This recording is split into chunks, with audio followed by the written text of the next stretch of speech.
Terungkap harta kekayaan yang dimiliki utusan khusus Presiden bidang generasi muda dan pekerja seni, yakni Raffi Ahmad. Raffi Ahmad diketahui memiliki 23 unit kendaraan yang terdiri atas 12 unit mobil dan 11 unit motor gede.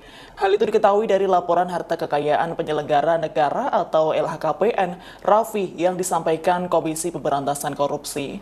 Menurut KPK, seluruh kendaraan Raffi Ahmad mencapai 55,1 miliar rupiah. Raffi Ahmad diketahui memiliki 3 mobil paling mewah, yakni masing-masing senilai 14 miliar rupiah. Ketiga mobil itu diantaranya Rolls-Royce Phantom, Ferrari F8 Spider, dan Lamborghini Aventador. Sementara mobil yang paling murah ialah BMW 318. Diketahui harta kekayaan yang tembus 1 triliun rupiah itu membuat Raffi Ahmad masuk ke daftar menteri terkaya di Kabinet Merah Putih. Download Tribun X sekarang, menghadirkan lokal menjadi Indonesia.